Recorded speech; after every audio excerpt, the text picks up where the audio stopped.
सुक्कं मटण बनवून घेऊया. त्यासाठी इथं मी एक पातेलं ठेवलेलं आहे, त्यामध्ये मी तेल घालून घेते.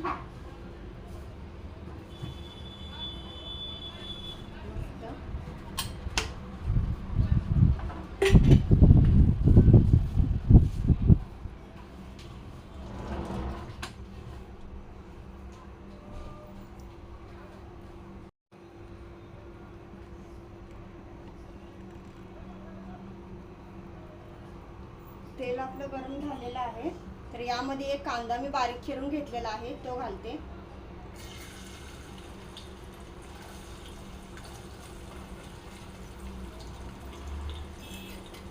कांदा सोनेरी होईपर्यंत भाजून घेऊया. सुक्कं मटण बनवण्यासाठी मी ते एक मोठा कांदा चिरून घेतलेला आहे बारीक, आणि हा एक टोमॅटो आहे तो बारीक चिरून घेतलेला आहे. आता हा कांदा आपल्याला सोनेरी होईपर्यंत भाजून घ्यायचा आहे.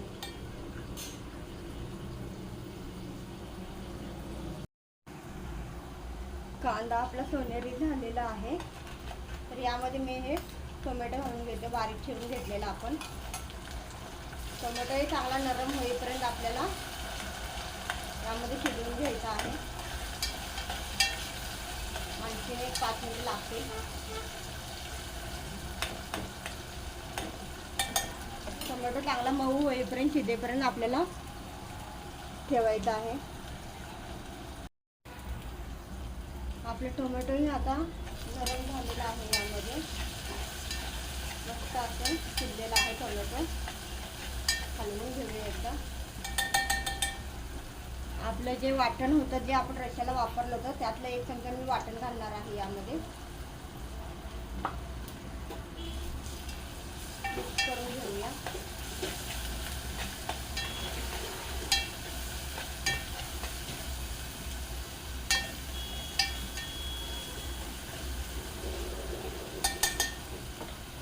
हे पावडर मसाले, यामध्ये लाल मिरची पावडर, 1 चमचा हळद आणि 1 चमचा गरम मसाला घेतलेला आहे मी, आणि 1 चमचा मटण मसाला, असे मिक्स मसाले घेतलेले आहे, ते पण घालून घेते मी यामध्ये. आणि हा आपला झणझणीत असा कांदा लसूण मसाला 1 चमचाच घालणार आहे मी, कारण आपला रस्सा खूप झणझणीत झालेला आहे, त्यामुळे तिखटाला मी कमी तिखटच वापरणार आहे.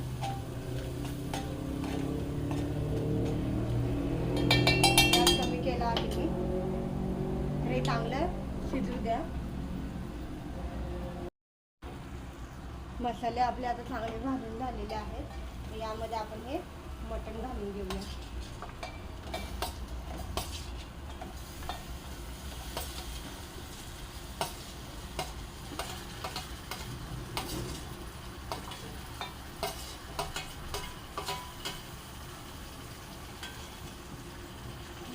तो वास सुटलेला आहे.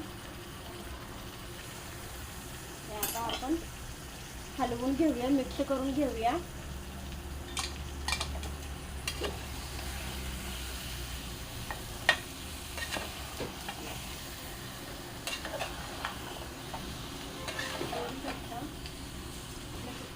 तयार झालेला आहे.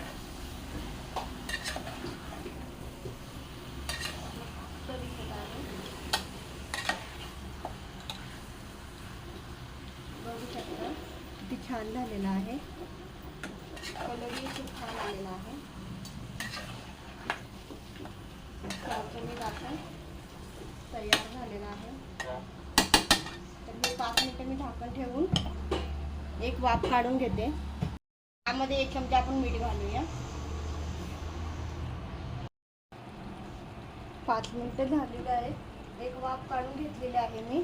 तर यावर आता आपण ही बारीक चिरलेली कोथिंबीर घालून घेऊया. मस्त झालेला आहे.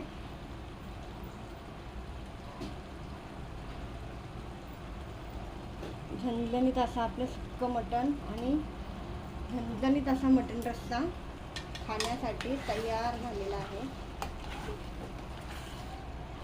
धुलीवंदन साजरी करायची आहे ना, त्यामुळे सर्व असं नॉनव्हेज तयार केलेलं आहे मी.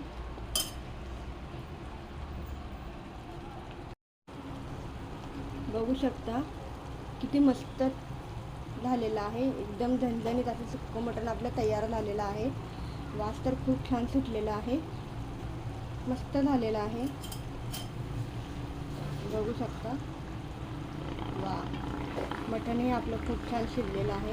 मस्त असा कट आलेला आहे. झणझणीत असं आपलं मटण तयार झालेलं आहे. तर आता हे खाण्यासाठी तयार आहे. तर मी खाण्यासाठी घेते. तर मस्त असं आपलं काळ्या वाटणातलं झणझणीत असं मटण रस्सा आणि मटण सुक्कं तयार झालेलं आहे. मस्त असं लिंबू पिळून ज्वारीची भाकरी कुस्करून मस्त खा. धुलीवंदन एन्जॉय करा. मस्त असा आपला काळ्या वाटणातला मटण रस्सा झणझणीत असा आणि मटण सुक्कं तयार झालेलं आहे. तर चला मग या जेवायला.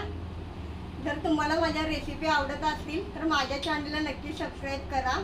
चला तर मग परत एकदा भेटूया पूजाज किचन रेसिपीमध्ये नवीन एका रेसिपीसोबत. तोपर्यंत धन्यवाद. Bye bye.